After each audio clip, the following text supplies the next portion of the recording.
Hi everyone, कैसे हो आप सभी। आई होप आप बहुत ही अच्छे होंगे। तो आज के इस लेक्चर में प्रोग्रामिंग लैंग्वेज का यूनिट फर्स्ट का कंप्लीट वन शॉट यहाँ पे मैं फिनिश कराने वाला हूँ। प्रोग्रामिंग बेसिक्स यूनिट फर्स्ट का नाम है। और जितने भी टॉपिक्स यहाँ पे सिलेबस में दिए गए हैं ना, मैंने सारे टॉपिक्स इस वन शॉट के अंदर कवर करा दिए हैं। So I will request watch this lecture till and.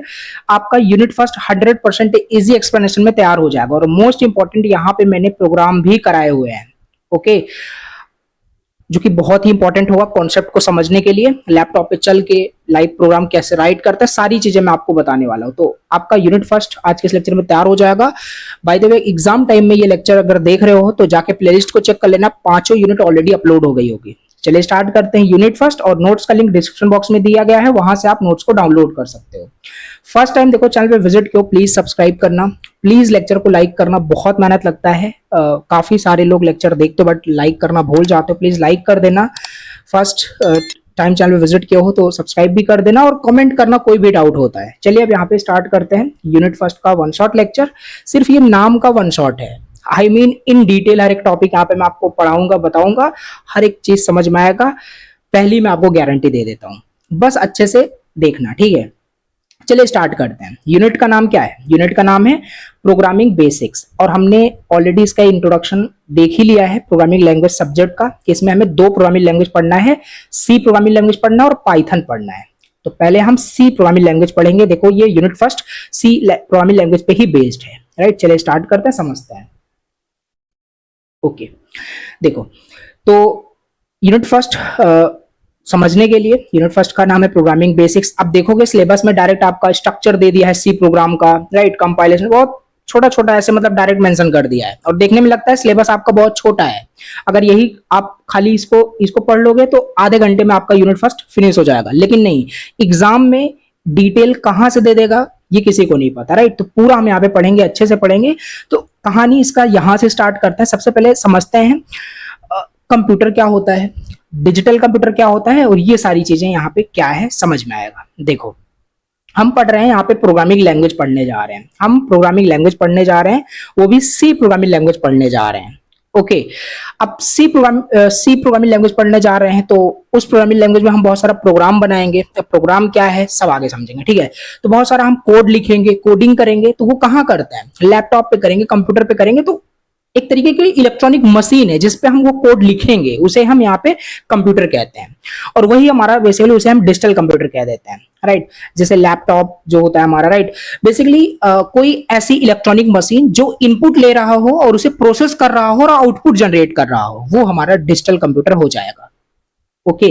जैसे लैपटॉप की बात करें, वो क्या करता है? इनपुट लेता है। आप यूट्यूब पे जाके कुछ सर्च करते हो, एडुशाइन क्लासेस सर्च किया आपने, इनपुट दिया, उसको प्रोसेस करता है और आउटपुट दे देता है। आप उसको देख पाते हो, डिस्प्ले मॉनिटर पे आप उसे देख पाते हो। तो वो भी एक क्या है? डिजिटल कंप्यूटर है। आप जो स्मार्टफोन यूज कर रहे हो वो भी एक तरीके का मिनी कंप्यूटर है, ओके, पर्सनल कंप्यूटर बोल सकते हो।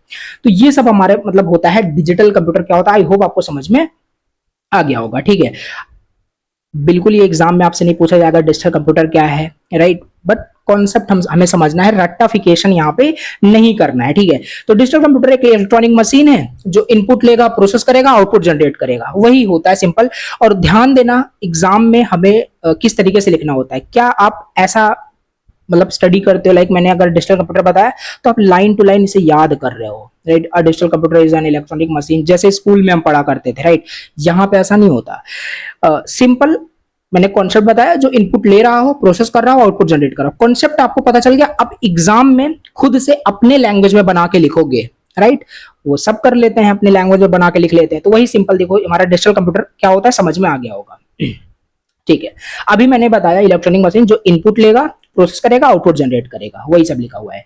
तो ये उसका डायग्राम है, राइट। बोल सकते हो ये आपके लैपटॉप का डायग्राम है, बोल सकते हो ये आपके मोबाइल का डायग्राम है, राइट। यस, कि कैसे वो इंटरनली कैसे काम करता है। जैसे आपका जो लैपटॉप होता है, वो इनपुट लेता है और वो प्रोसेस करता है, फिर आउटपुट जनरेट कर देता है। आपने कुछ सर्च किया लैपटॉप में, इतनी सारी चीजें वहां पे होती है internal, CPU, control unit, arithmetic logical unit, सब क्या होता है भी बताता हूँ, ठीक है, मेमोरी यूनिट, सारी चीजें। तो ये एक तरीके का डायग्राम है, राइट। तो बेसिक ब्लॉक डायग्राम क्या होता है डिजिटल कंप्यूटर का? मतलब कि कोई भी जो कंप्यूटर है, राइट, जैसे आपका smartphone, mini computer, personal computer, laptop, desktop, right. Basically उसमें बहुत सारे कंपोनेंट होते हैं, बहुत सारे यूनिट्स होते हैं, तो उसमें इनपुट यूनिट होता है, राइट। ये बेसिकली हमारा हो गया इनपुट यूनिट, आउटपुट यूनिट, और ये हमारा मेन यूनिट होता है जिसके अंदर बहुत सारी चीजें हो रही होती हैं। अब आप थोड़ा सा समझते हैं डिटेल से, ये इनपुट क्या होता है, राइट। इनपुट क्या होता है मैंने आपको पहले ही बताया था, मैं आपको इतना इन डिटेल समझाऊंगा ना, कहीं से भी एग्जामिनर क्वेश्चंस बना ले कर पाओगे। जरूरी नहीं ये सिलेबस में नहीं दिया तो नहीं पूछेगा, पीवाईक्यूज उठा के देखोगे, ये बहुत इंपॉर्टेंट क्वेश्चन है, बार बार पूछा गया है, राइट। सब कुछ यहाँ पे मैं कवर करा रहा हूँ, ठीक है। तो वही पहला हम यहाँ पे समझते हैं इनपुट यूनिट क्या होता है। What is input unit, right. देखो इनपुट यूनिट का मतलब है बेसिकली इनपुट डिवाइसेस, राइट। जैसे बात करें जो आपका लैपटॉप है, राइट। लैपटॉप में आप इनपुट कहाँ से देते हो, लैपटॉप को कमांड कहाँ से देते हो, इनपुट के थ्रू, कीबोर्ड के थ्रू। कीबोर्ड आपका इनपुट यूनिट हो जाएगा जिसके थ्रू आप कंप्यूटर को डेटा दे रहे हो और वो डेटा प्रोसेस कर रहा है, फिर आउटपुट दे रहा है। तो इनपुट यूनिट वही हमारा हो गया। माउस हमारा हो जाएगा इनपुट यूनिट, स्कैनर, कीबोर्ड, ये सब हमारा इनपुट यूनिट होता है। मतलब जो डेटा लेता है, राइट, यूजर से और उसे मशीन को दे देता है। That is it, okay. Line to line मत पढ़ना, ठीक है। जस्ट कॉन्सेप्ट समझो क्या मैं बोल रहा हूँ, फिर आपको लैंग्वेज में लिखना होता है और ऐसे ही पढ़ते हैं। You are in first year, I know बहुत सारा कंफ्यूजन हो रहा होगा ये कैसे मैं पढ़ा रहा हूँ, बट ऐसे ही पढ़ते हैं, राइट। तो यस समझो, तो इनपुट यूनिट क्लियर हो गया। अब बात करते हैं मतलब सेकंड जो हमारा यहाँ पे मेन कंपोनेंट होता है जिसमें बहुत सारी चीजें हो रही होती हैं। जब हम बात करते हैं, जैसे हमने मान लेते हैं अपने लैपटॉप को हमने कमांड दिया, कुछ भी कमांड दिया, हम कुछ सर्च करते हैं, राइट।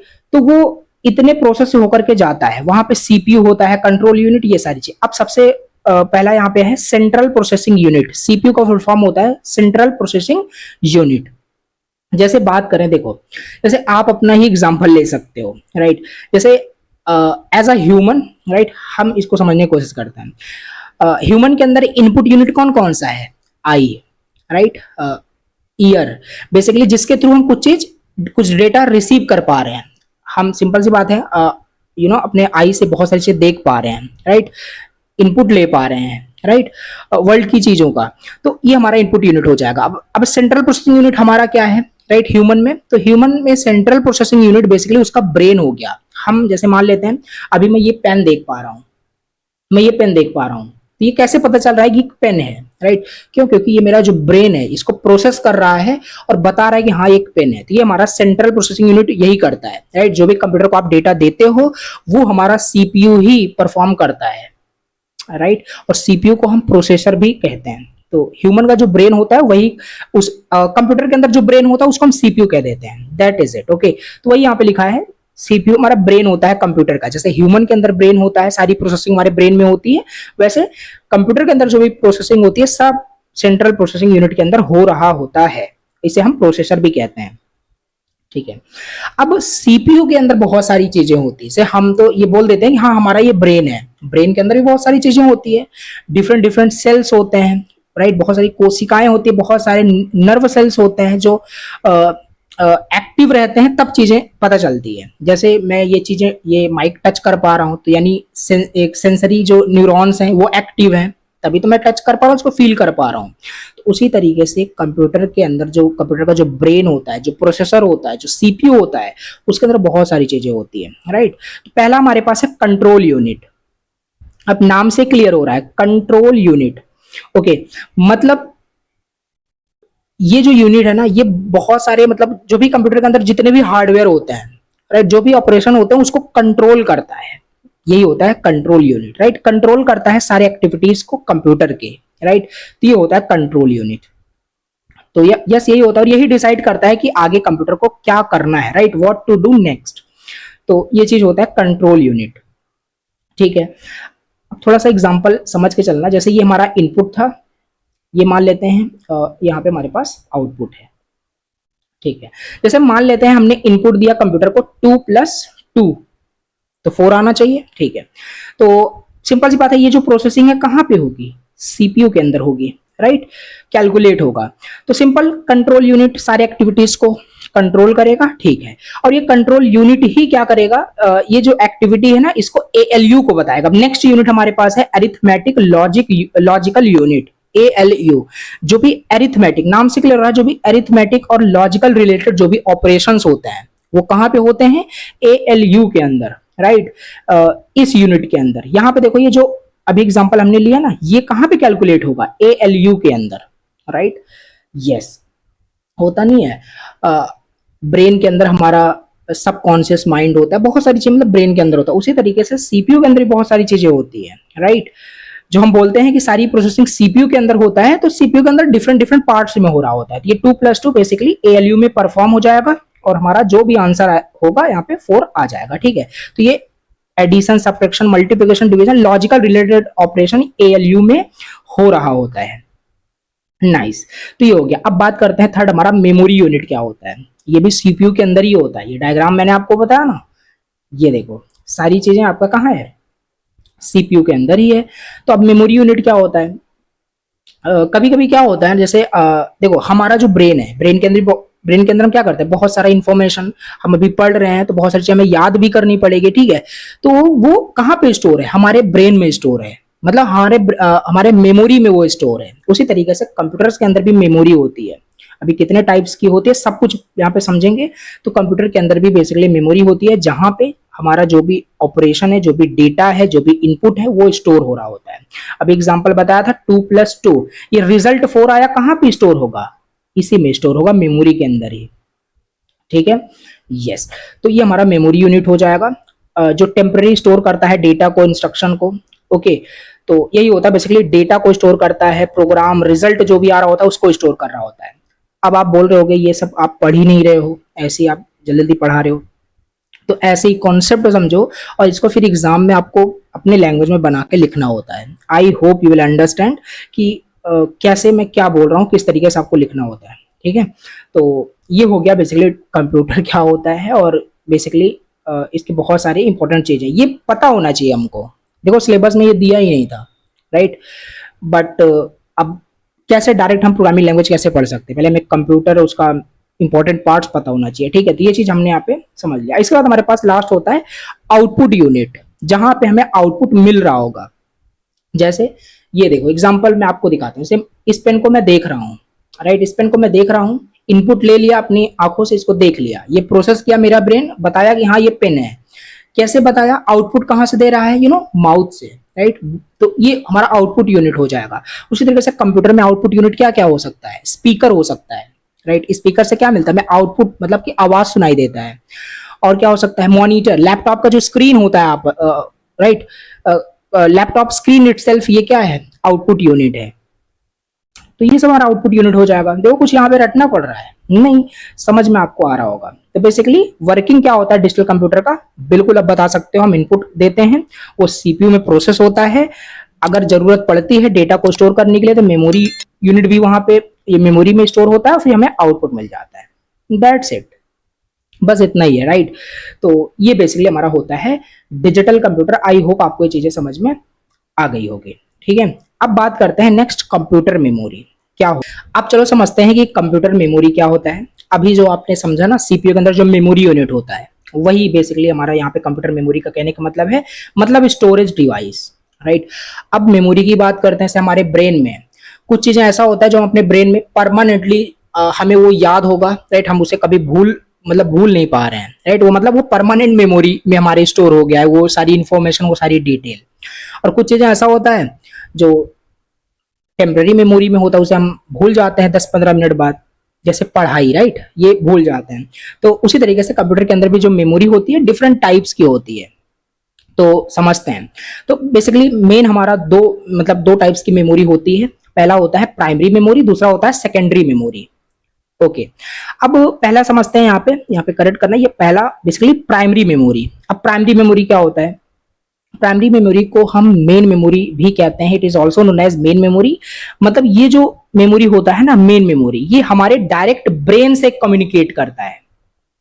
ये हमारे ब्रेन से कम्युनिकेट करता है, मतलब सीपीयू से कम्युनिकेट करता है। देखो वही लिखा है, the memory unit that communicate with the CPU called primary memory. वही लिखा हुआ है। प्राइमरी मेमोरी भी बहुत सारे टाइप्स के हो सकते हैं, रैम, रोम। एक क्वेश्चन यहाँ पे है, जैसे आप शॉप पे जाते हो मोबाइल फोन परचेस करने, लैपटॉप परचेस करने, तो वहां पे एक पैरामीटर है जो आप कंसीडर करते हो, देखते हो, बोलते हो, राइट, शॉपकीपर से कि मोबाइल फोन में रैम कितना है, स्टोरेज कितना है, राइट। द रीजन इज क्योंकि वहां पे बहुत सारा डेटा आप मोबाइल में रखोगे, यूज करोगे, तो इस वजह से देखते हो कि रैम अगर आप मोबाइल फोन का बहुत ज्यादा है, 16 GB रैम है, 8 GB रैम है, तो वो मोबाइल फोन का जो परफॉर्मेंस है वो ऑटोमेटिकली अच्छा होगा, राइट। तो ये होता है बेसिकली रैम। रैम मतलब रैंडम एक्सेस मेमोरी। ओके, अब रैम भी बहुत सारे टाइप्स के होते हैं। एस रैम होता है, static random access memory, dynamic random access memory, और दूसरा हमारा होता है रोम, रीड ओनली मेमोरी। और ध्यान देना, जो भी मोबाइल में हम यूज करते हैं, जो भी लैपटॉप में हम यूज करते हैं, कोई भी ऑपरेशन क्यों ना हो, रनिंग जो चल रहा होता है, जैसे ये वीडियो आप यूट्यूब पे देख रहे हो, ये कहाँ पे चल रहा है? मोबाइल में देख रहे हो, लैपटॉप में देख रहे हो, ये कहाँ पे रन हो रहा है? ये आपके रैम में चल रहा है। ध्यान देना, ये आपके रैम में चल रहा है, ठीक है।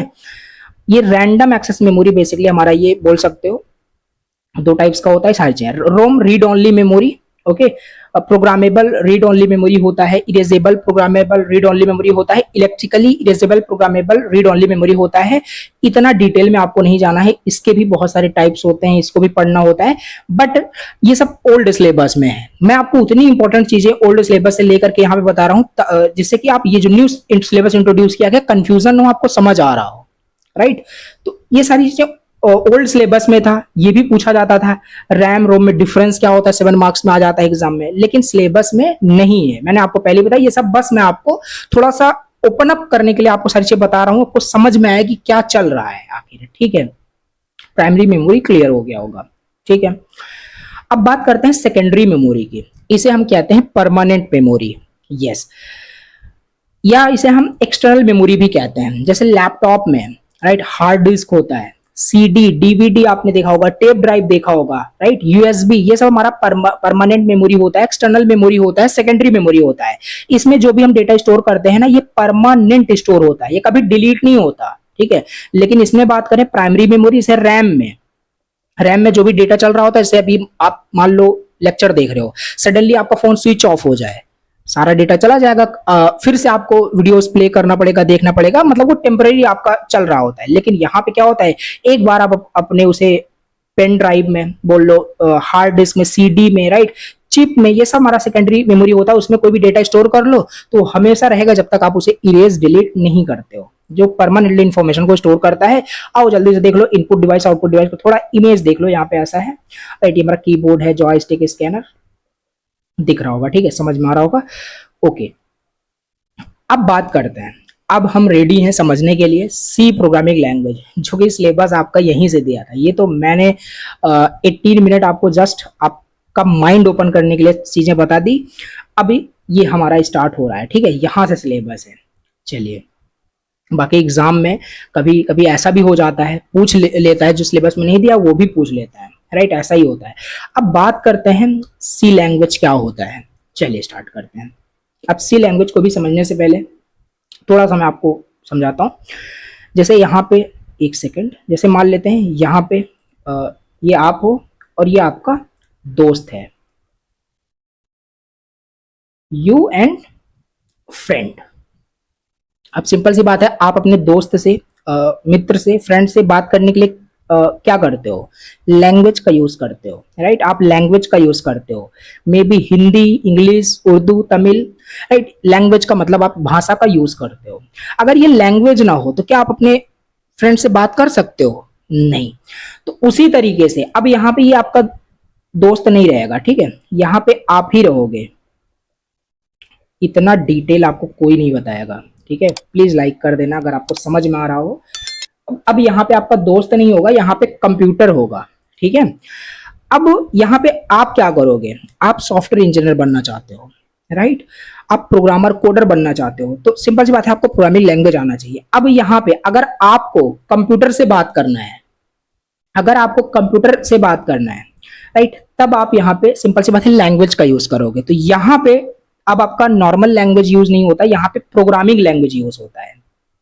यस, प्रोग्रामिंग लैंग्वेज यूज होता है। अब हमारा प्रोग्रामिंग लैंग्वेज बहुत सारे टाइप्स के होते हैं। सी लैंग्वेज होता है, सी प्लस प्लस होता है, जावा होता है, राइट, पाइथन होता है, जावा स्क्रिप्ट, बहुत सारे प्रोग्रामिंग लैंग्वेज होते हैं। बट यहाँ पे मैं क्या पढ़ना है, सी प्रोग्रामिंग लैंग्वेज पढ़ना है और पाइथन पढ़ना है, राइट, सिलेबस में जो आपका दिया हुआ है। तो ये बेसिकली हम प्रोग्रामिंग लैंग्वेज का ही यूज करके कंप्यूटर से बात कर सकते हैं। कंप्यूटर से बात कर सकते हैं का मतलब क्या है कि आप कंप्यूटर को इंस्ट्रक्शन दे सकते हो। आपने देखा होगा बहुत सारे लोग कंप्यूटर में पता नहीं क्या करते रहते हैं, राइट, कुछ कोडिंग ऐसा कुछ। तो एक तरीके का वो प्रोग्रामर होते हैं जो कंप्यूटर से बोल सकते हो बात कर रहे होते हैं, कंप्यूटर को इंस्ट्रक्शन दे रहे होते हैं, राइट।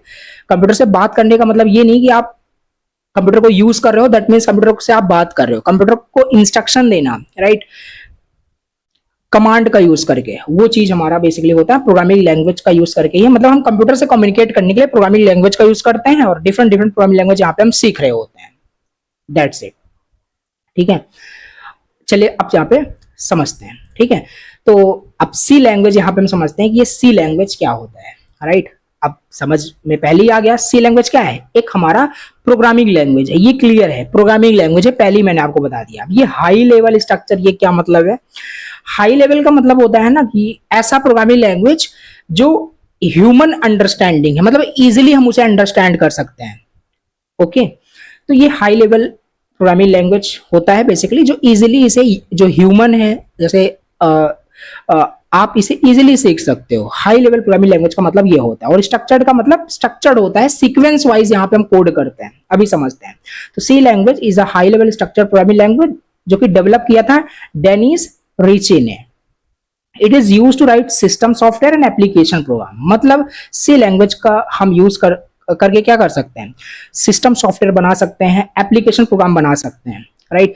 एक इंपॉर्टेंट चीज मैं आपको बताता हूं, आप मोबाइल फोन यूज कर रहे हो, एंड्रॉयड में भी आप यूज कर रहे हो, राइट, आईफोन iOS यूज कर रहे हो, तो बेसिकली जो आपका ऑपरेटिंग सिस्टम है, जैसे एंड्रॉयड जो है आपका, राइट, आपका जो ऑपरेटिंग सिस्टम है वो सी प्रोग्रामिंग लैंग्वेज पे ही बना हुआ है, राइट। तो ये चीज होता है। अगर आप अच्छे से सीखते हो प्रोग्रामिंग लैंग्वेज, यहाँ पे तो हम एग्जाम पॉइंट ऑफ व्यू से समझ रहे हैं, बट मास्टर भी किया जाता है प्रोग्रामिंग लैंग्वेज को, राइट। तो उससे हम क्या कर सकते हैं, सिस्टम सॉफ्टवेयर बना सकते हैं, मतलब ऑपरेटिंग सिस्टम बना सकते हैं, बहुत सारे सॉफ्टवेयर बना सकते हैं, एप्लीकेशन कोई बनाना हो, गेम, तो ये सारे मतलब हम सी प्रोग्रामिंग लैंग्वेज से बना सकते हैं, ठीक है। तो फीचर क्या होता है सी प्रोग्रामिंग लैंग्वेज का? सबसे पहले तो सिंपल होता है, पावरफुल होता है, स्ट्रक्चर्ड प्रोग्रामिंग लैंग्वेज हमारा है, पोर्टेबल होता है। पोर्टेबल का मतलब है कि हमारे पास दो कंप्यूटर हैं, राइट। तो मान लेते हैं सी प्रोग्राम का यूज करके हमने कोई गेम बनाया, वो गेम हमारा इस पे भी चलेगा, इस पे भी चलेगा, और ऐसा ही होता है, राइट। और ऐसा ही होता है। तो ये सी जो प्रोग्रामिंग लैंग्वेज होता है, ये हमारा पोर्टेबल होता है, रन हो सकता है डिफरेंट मशीन पे, सपोर्ट करता है फंक्शंस, इफिशिएंट होता है। तो ये सारी चीजें हमारे पास होता है। अब आपको यहाँ पे रटना नहीं है, मैं आपको ये भी बता रहा हूँ कि कैसे आपको यहाँ पे चीजें याद करनी है। आपको रटना नहीं है कि रट रहे हो लाइन टू लाइन, कॉन्सेप्ट समझो ना, जो जैसे मैं आपको बता रहा हूँ, पॉइंट्स याद कर लो। डेनिस रिची ने इसे डेवलप किया था, ठीक है। क्या क्या हम कर सकते हैं, और ये फीचर समझ लेना, ठीक है।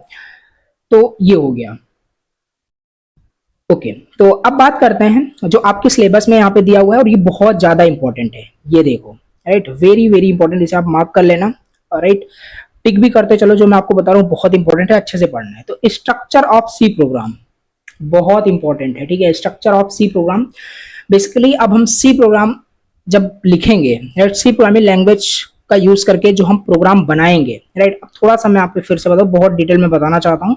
सी प्रोग्राम आ गया, सी तो चलो क्लियर है, सी मतलब प्रोग्रामिंग लैंग्वेज है, राइट। प्रोग्रामिंग लैंग्वेज क्या होता है ये भी मैंने आपको बताया, कम्युनिकेट करने के लिए। ये प्रोग्राम क्या होता है, देखो, बेसिकली प्रोग्राम क्या होता है, प्रोग्राम, राइट। प्रोग्राम का मतलब बोल सकते हो ना, set of instruction, set of code. हम बहुत सारा भी सी प्रोग्रामिंग लैंग्वेज जब हम सीख जाएंगे ना, तो हम बहुत सारा कोड लिख सकते हैं, बहुत सारा इंस्ट्रक्शन लिख सकते हैं। मान लो हमें 2 नंबर को ऐड करना हुआ, तो हम प्रोग्राम राइट करेंगे, राइट, बहुत सारा कोड लिखेंगे, लाइन ऑफ कोड लिखेंगे। उसी लाइन ऑफ कोड, उसी सेट ऑफ इंस्ट्रक्शन को हम क्या कहते हैं, प्रोग्राम कहते हैं। और बहुत सारे प्रोग्राम को जब हम राइट करते हैं तो एक हमारा क्या बनता है, एक सॉफ्टवेयर बनता है, ठीक है। तो ये सारी चीजें हमारे पास होती है। तो अब सी प्रोग्राम जब हम राइट करते हैं ना, तो उसमें हमारे पास 6 मेन इंपॉर्टेंट पार्ट्स आ जाते हैं, राइट। सी प्रोग्राम में 6 मेन पार्ट्स यहाँ पे आते हैं। तो अब चलो समझते हैं स्ट्रक्चर यहाँ पे क्या क्या होता है। तो बेसिकली 6 मेन पार्ट्स होते हैं, यहाँ पे आप देख सकते हो। ये सबसे पहले आपको, ये अगर आप सी प्रोग्रामिंग लैंग्वेज में कोड लिखना चाहते हो, कोई भी कोड लिखना चाहते हो, राइट, तो आपको ये जो चीज है, ये जो कोड है आपको लिखना पड़ेगा। लाइव अभी मैं चल के आपको करके दिखाऊंगा, परेशानी होना, बस अभी समझो यहाँ पे, राइट। तो ये हैश टैग इंक्लूड stdio.h, ये आपका हेडर फाइल होता है, ठीक है, हेडर फाइल होता है, आपको इसे इंक्लूड करना होता है।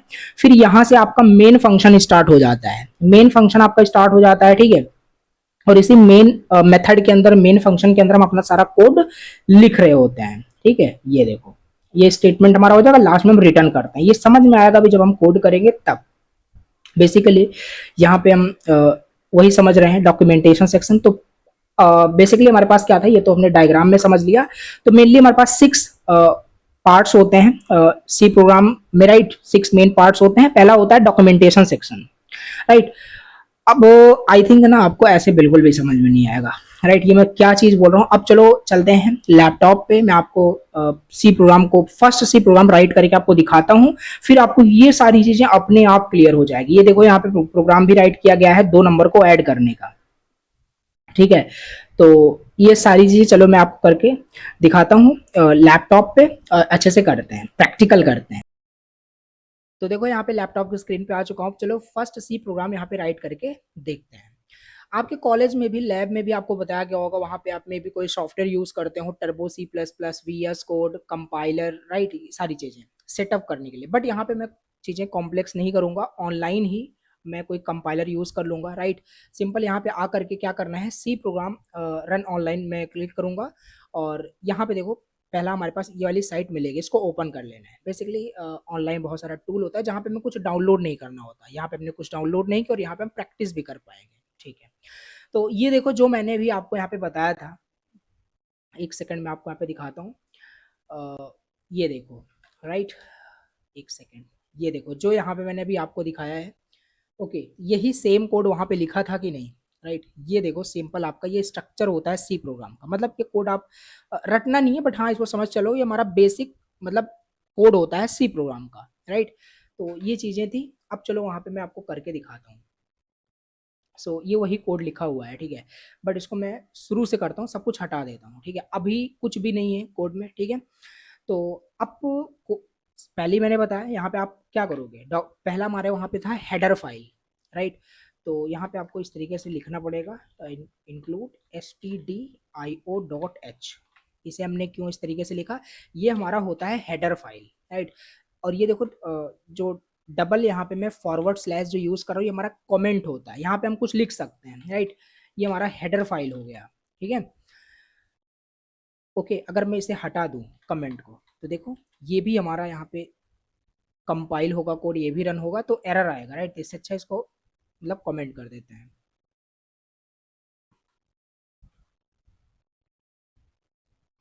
चलो अब यहाँ पे अपना कोड राइट करते हैं। तो सबसे पहले करना क्या होगा, यहाँ पे हेडर फाइल को इंक्लूड करना होगा, stdio.h। ये देखो इंक्लूड कर दिया। ये क्या है, दिस इज हेडर फाइल। ये देखो, बेसिकली इस तरीके से जो आपको डार्क में दिख रहा है ना, डबल स्लैश का, जो डबल फॉरवर्ड स्लैश का यूज करके यहाँ पे किया गया है, ये हमारा कमेंट होता है। बात करेंगे आगे, ठीक है। तो हेडर फाइल हमने इंक्लूड कर दिया। अब यहाँ पे हम अपना मेन फंक्शन यहाँ पे लिखते हैं। मेन फंक्शन हमारा प्रोग्राम का बहुत इंपॉर्टेंट पार्ट होता है, जहां से हमारा प्रोग्राम एग्जीक्यूट होता है। तो इंट मेन, ठीक है, मेन फंक्शन। बेसिकली हमारा ये मेन फंक्शन हो गया, ये हमारा डेटा टाइप हो गया। आगे भी समझने वाले, डेटा टाइप क्या होता है, पैरेंथेसिस, और इस तरीके से करली ब्रेसेस के अंदर ये आपका बॉडी हो जाएगा मेन फंक्शन का, ठीक है। इसके अंदर आप कुछ भी कोड लिख सकते हो। तो चलो, जैसे यहाँ पे एक मैं भी बेसिक कोड लिख रहा हूँ, अभी मैं आपको सब कुछ समझाऊंगा, ठीक है। हेलो वर्ल्ड, तो ये बेसिकली हमने यहाँ पे किया, और लास्ट में रिटर्न 0 कर देते हैं, दैट्स इट। ये कोड हमने राइट कर दिया है, सिंपल। ये हेडर फाइल हो गया, ये हमारा क्या हो गया, ये हमारा मेन फंक्शन हो गया, मेन फंक्शन हो गया। और ये हमारा क्या होता है, ये हमारा स्टेटमेंट होता है, ये हमारा स्टेटमेंट होता है, ये हमारा रिटर्न स्टेटमेंट हो जाएगा। सब समझाऊंगा आगे, ठीक है। अभी बस इसको रन करके देखते हैं। रन कर दिया, ये देखो आउटपुट हेलो वर्ल्ड आ चुका है। सो कॉन्ग्रेचुलेशन, आपने फर्स्ट सी प्रोग्राम यहाँ पे बना करके एग्जीक्यूट कर लिया। तो यही हमारा होता है बेसिकली मेन कोड। अब जो कुछ भी हम कोड करेंगे, 2 नंबर को ऐड करने का, कुछ भी करने का, सब मेन फंक्शन के अंदर ही लिखेंगे, राइट। ये हेडर फाइल बहुत इंपॉर्टेंट होता है। अगर इसे आप हटा दो, अब क्या एग्जीक्यूट होगा, बिल्कुल भी नहीं होगा। क्यों नहीं हो रहा है, क्योंकि ये जो प्रिंट फंक्शन है, ये प्रिंट फंक्शन कर क्या रहा है, एक सेकंड थोड़ा मैं आपको दिखाता हूँ। फिर से ला दिया, रन करते हैं, आ गया हेलो वर्ल्ड प्रिंट हो गया, ठीक है। यहाँ पे कुछ भी आप प्रिंट करो, हेलो अपना नाम, राइट। अब यहाँ पे हेलो आपके नाम से ग्रीट करेगा, कुछ भी प्रिंट कर सकते हो। तो बेसिकली हो क्या रहा था, जब मैं इसको हटा दे रहा था, ठीक है, तब एरर आ जा रहा है। तो हेडर फाइल को हटाते ही यहाँ पे देखो एरर आ रहा है, मतलब प्रिंट एफ जो आपका ये फंक्शन है जो कुछ प्रिंट कर रहा है, ये कहाँ पे है, ये आपका हेडर फाइल के अंदर है। ये प्रिंट एफ आपका कहाँ पे है, हेडर फाइल के अंदर। जब हेडर फाइल ही नहीं रहेगा तो प्रिंट एफ प्रिंट कैसे करेगा, ये नाम से क्लियर हो रहा है ना, हेडर फाइल मतलब एक फाइल है, इसी के अंदर बहुत सारी चीजें, मतलब इंटरनली वो बोल सकते हो जो सी प्रोग्राम बनाया होगा वो किया हुआ है। तो ये प्रिंट एफ आपका इसी के अंदर है, ठीक है। तो अब हम जो भी कोड राइट करेंगे इसे मेन फंक्शन के अंदर हम राइट कर रहे होंगे। अब ये इंट क्या है, डेटा टाइप, सारी चीजें अभी आगे समझेंगे। तो ये बेसिकली हमारा हो गया फर्स्ट सी प्रोग्राम। तो आई होप आपको चीजें समझ में आ गई, राइट, जो मैंने भी आपको प्रैक्टिकल करके दिखाया, और बाकी ये वही सेम चीज लिखा हुआ है, अब आपको समझ में आ गया होगा, राइट। अब इसको थोड़ा सा डिटेल में अब हम समझ सकते हैं, राइट। ये पहला जो था हमारे पास डॉक्यूमेंटेशन सेक्शन, राइट। 6 पार्ट्स होते हैं स्ट्रक्चर ऑफ सी प्रोग्राम में। पहला डॉक्यूमेंटेशन सेक्शन आपने देखा था वहां पे, राइट, आपने यहाँ पे देखा जस्ट क्या था ये देखो, ये जो आपका कमेंट किया गया है ना, ये आपका क्या है, डॉक्यूमेंटेशन है, मतलब इससे पता चल रहा है। जैसे यहाँ पे देखो मैंने लिख दिया दिस इज हेडर फाइल। अब ये कोई मान लो आपका दोस्त प्रोग्राम को पढ़ता है, उसे पता चल जाएगा कि हाँ यहाँ पे क्या था, ये हेडर फाइल है, राइट। तो इसी कमेंट को हम क्या कहते हैं, इसी कमेंट को हम बेसिकली कह देते हैं कि हाँ ये हमारा डॉक्यूमेंटेशन सेक्शन हो जाता है, ठीक है। तो वही यहाँ पे लिखा है कमेंट जो एक्सप्लेन करता है प्रोग्राम को, वही जो मैंने बताया।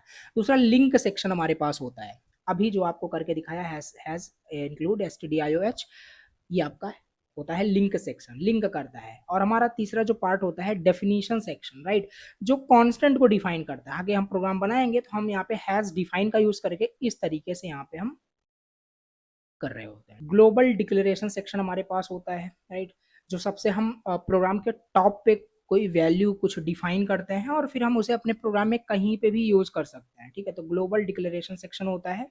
इसके बाद हमारा मेन सेक्शन स्टार्ट हो जाता है, राइट। हमने डायरेक्ट ही किया, हमने क्या किया अपने प्रोग्राम में, हमने ये फाइल इंक्लूड की है, इसे हमें जरूरत नहीं थी, हमने नहीं किया, हम अपने नीड के अकॉर्डिंग करते हैं। फिर हमने मेन फंक्शन राइट कर दिया जो हर सी प्रोग्राम में रहेगा ही रहेगा, ठीक है।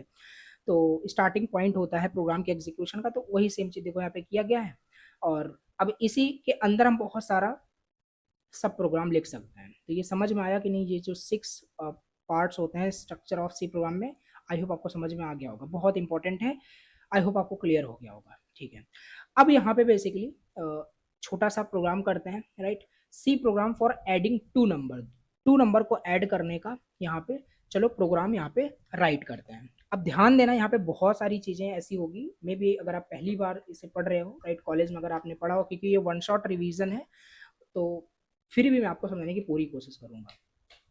तो यहाँ पे करके मैं आपको अच्छे से बताता हूँ। तो यहाँ पे हमें बेसिकली क्या करना है, 2 नंबर को ऐड करने का प्रोग्राम लिखना है। तो पहले हम क्या करेंगे, डॉक्यूमेंटेशन सेक्शन यही होता है, मैं यहाँ पे लिख रहा हूँ right a program to add 2 numbers. तो ये बेस्ट प्रैक्टिस होता है, अगर ये सब लिखते नहीं हो तो कोई इशू नहीं है, बट अच्छा माना जाता है अगर आप इसे लिखते हो। तो हैज इंक्लूड, ये मैं क्यों लिख रहा हूँ, क्योंकि ये हर सी प्रोग्राम में लिखना ही होता है, नहीं लिखोगे आगे एरर आएगा।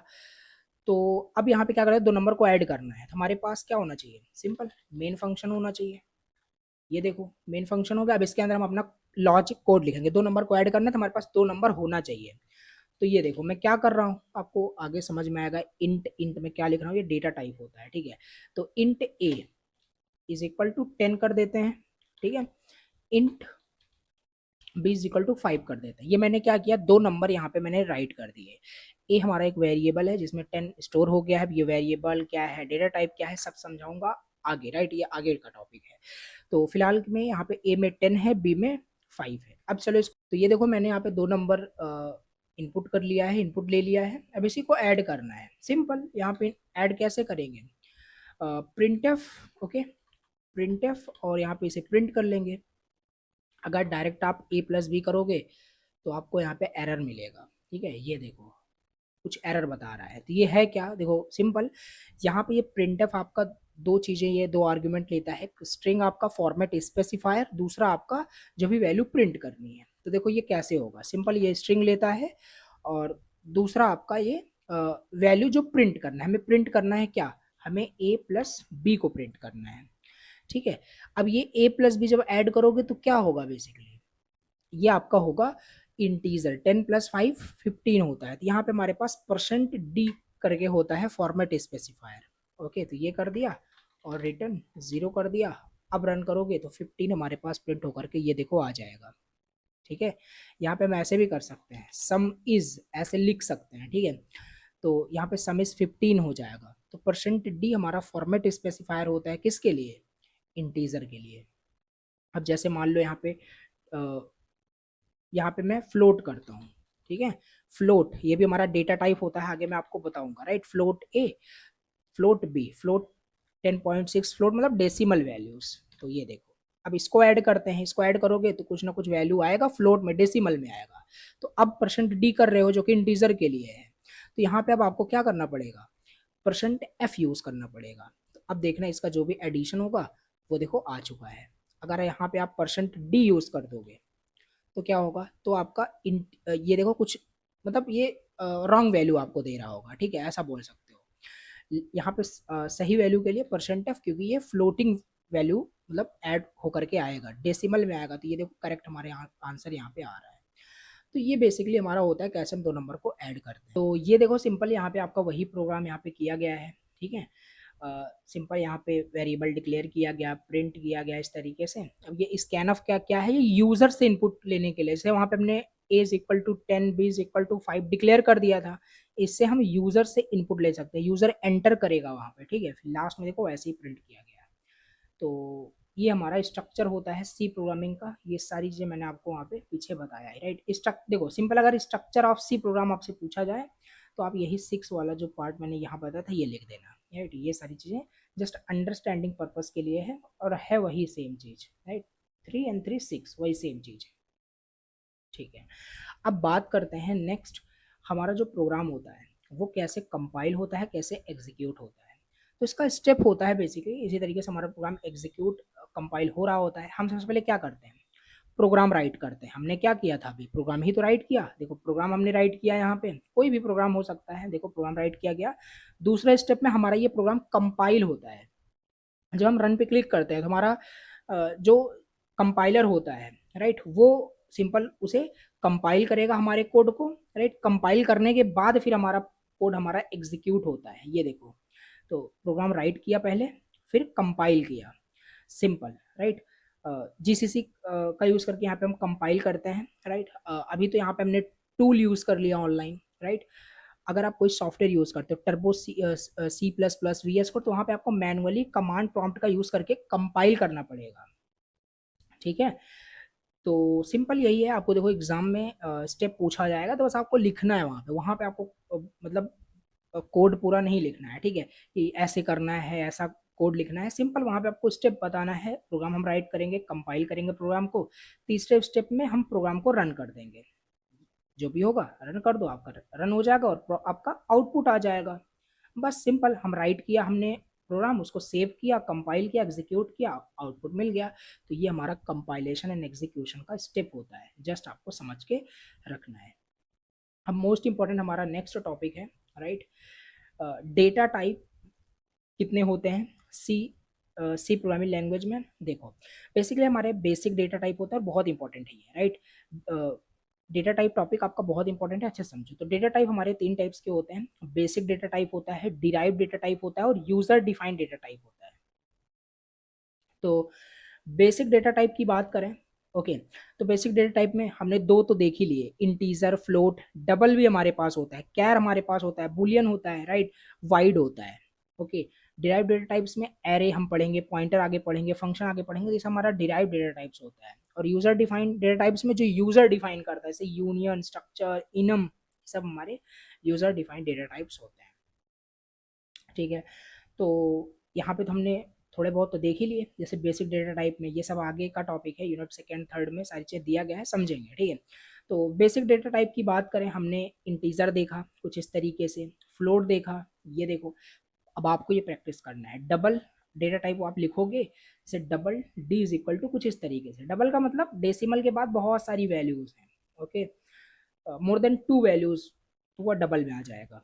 कैर की बात करें, कैर आपका कैरेक्टर। राइट, जैसे आपका नाम कुछ भी हो सकता है, अंकुश, तो ये आपका मान लेते हैं, इसे आपको स्टोर करना है। राइट, तो कैर सी इज इक्वल टू ए, देखो वही किया गया है। तो ये हमारा कैर डेटा टाइप होता है। ठीक है, तो ये चीज होता है। अब बात करें सेकंड हमारा derive data types. So these are derive data types. अब बात करते हैं डिराइव्ड डेटा टाइप्स की। तो ये डिराइव्ड डेटा टाइप्स आपके बेसिक डेटा टाइप से ही डिराइव होते हैं, that is why it is known as derived data types. So array होता है, पॉइंटर होता है, फंक्शन होता है, अभी के लिए बस समझ के रखो प्लीज, क्योंकि ये एरे अभी यहाँ पे बताना स्टार्ट कर दिया तो अननेसेसरी लेक्चर लेंदी होगा, क्योंकि ये यूनिट थर्ड में दिया हुआ है एरे पूरा अच्छे से, तो वहां पे पढ़ेंगे। तो एरे कुछ इस तरीके से हम डिक्लेयर करते हैं। एरे हमारा क्या करता है, बहुत सारी वैल्यूज को स्टोर करता है, ठीक है। और ये हमारा पॉइंटर हम कुछ इस तरीके से डिक्लेयर करते हैं। और फंक्शन बेसिकली एक सेट ऑफ कोड होता है, ब्लॉक ऑफ कोड होता है, राइट। इस तरीके से हम फंक्शन को लिख रहे होते हैं। और अभी आपने देखा पीछे ही ये फंक्शन ही था, ये फंक्शन ही था, राइट। जो आपको मैंने बताया ये हमारा मेन फंक्शन, राइट, ये मेन फंक्शन है, ये हमारा डेटा टाइप है। धीरे धीरे देखो कॉन्सेप्ट क्लियर हो रहा है, सारी चीज समझ में आ रही कि ये है क्या, ठीक है। तो ये चीज हमारे पास होता है, ठीक है, समझ में आ गया होगा। Derive data types, user defined data types भी हमारे पास होता है, जो यूजर क्रिएट करता है, जैसे स्ट्रक्ट, राइट, स्ट्रक्चर बनाने के लिए, राइट। अब ये स्ट्रक्चर टॉपिक भी किसमें है, आई थिंक यूनिट सेकंड में पूरा अच्छे से टॉपिक दिया हुआ है, तो वहाँ पे समझेंगे अच्छे से।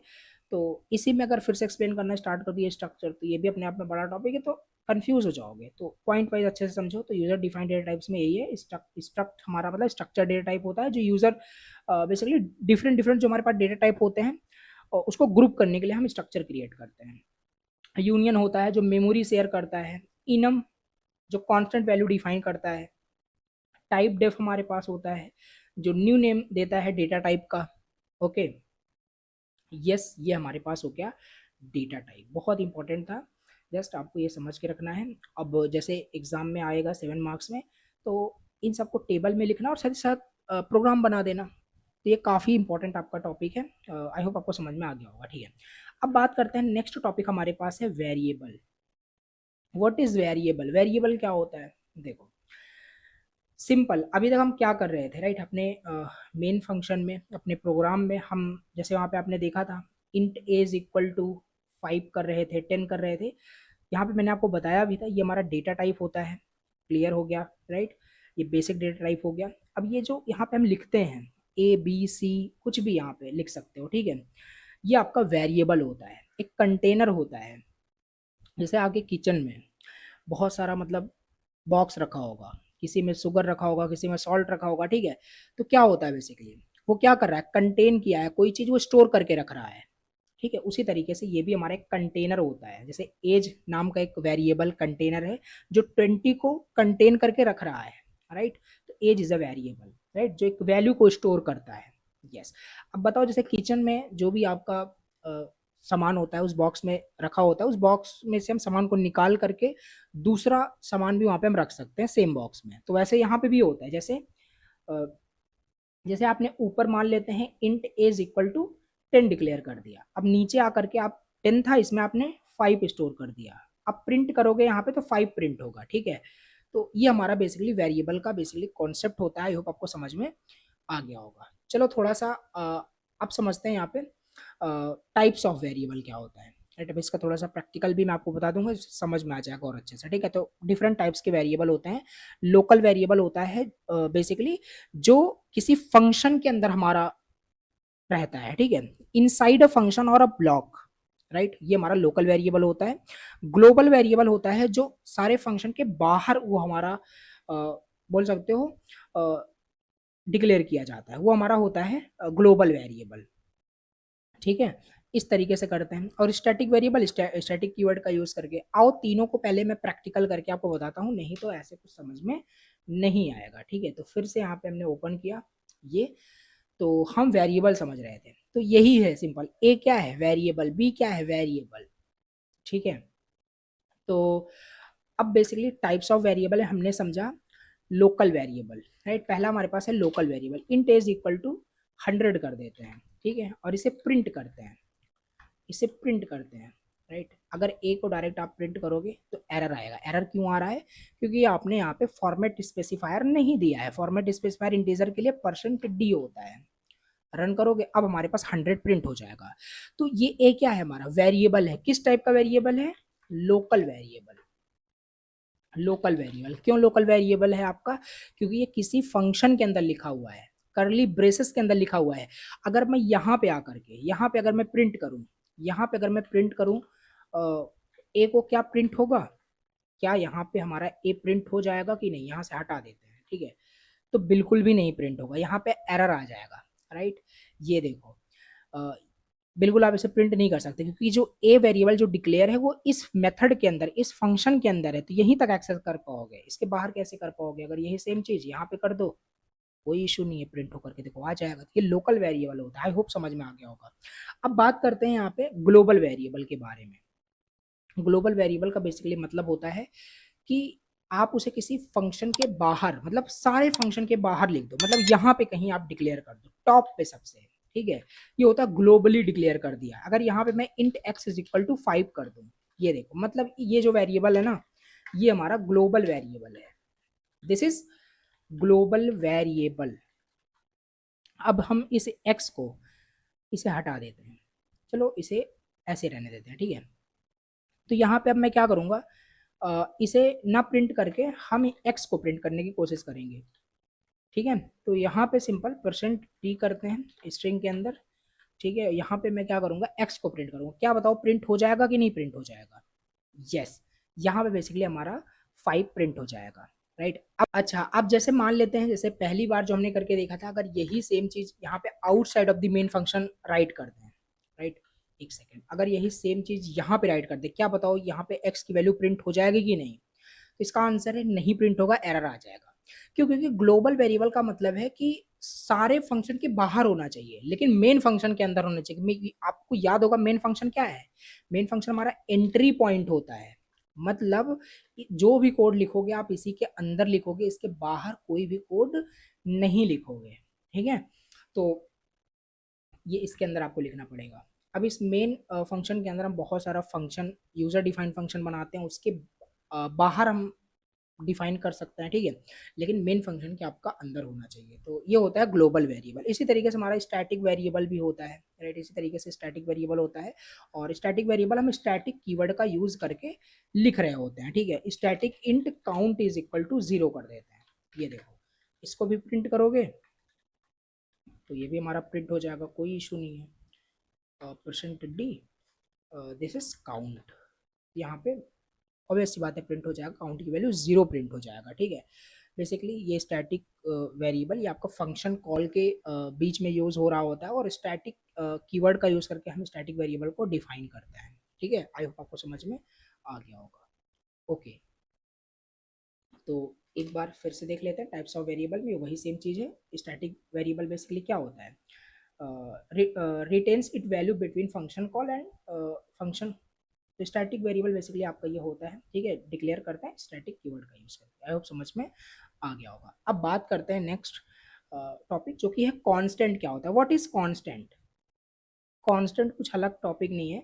अभी तक जो हम यहाँ पे कर रहे थे, int a is equal to 5, ये क्या है? एक, ये बेसिकली आपका क्या है, कि आपका कांस्टेंट ही है, इंटीजर कांस्टेंट है, इंट वैल्यू है। अगर यहाँ पे मैं 10.5 कर दूं तो ये हमारा फ्लोटिंग कांस्टेंट हो जाएगा। कैरेक्टर कांस्टेंट होता है, तो यही हमारा क्या होता है, ये वैल्यू जो हम वेरिएबल में स्टोर करते हैं ना, इसे हम कांस्टेंट कहते हैं। कांस्टेंट बोलो या इसे लिटरल्स भी बोलते हैं, ठीक है। तो ये सब होता है हमारे पास, एक fixed value that can not be changed, ठीक है। तो ये सिंपल हमारे पास क्या होता है, कांस्टेंट होता है। जैसे int a is equal to क्या किया, 5, ये हमारा क्या है, वैल्यू है, ये कहाँ पे स्टोर है, ए में, तो ये हमारा बोल सकते हैं कांस्टेंट है।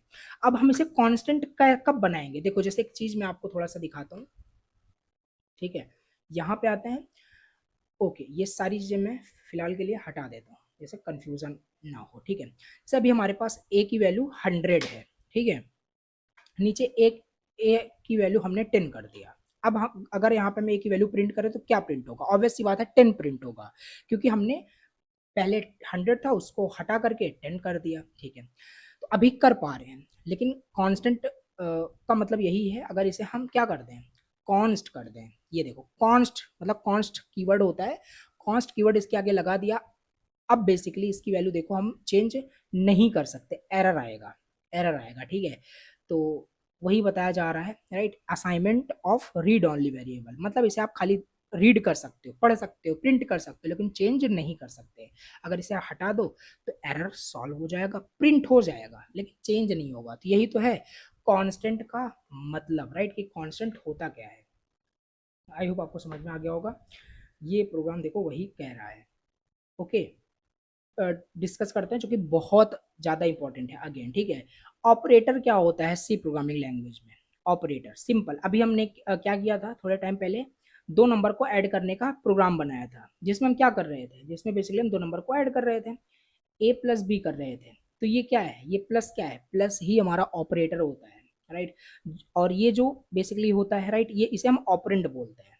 This is operand, operands, this is operator, ठीक है।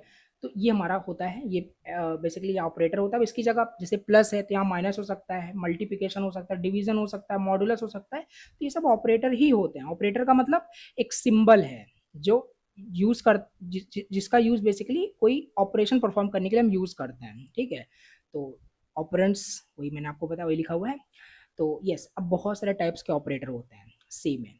तो मेजर हमारे पास ये सारे ऑपरेटर्स नॉर्मली सी लैंग्वेज के अंदर होते हैं, बट आपके सिलेबस में तीन ही यहाँ पे दिए हुए हैं, राइट। बट यहाँ पे मैं आपको बता दूंगा यहाँ पे काफ़ी सारे, ठीक है। बट आपके सिलेबस में तीन ही यहाँ पे ऑपरेटर्स दिए हुए हैं।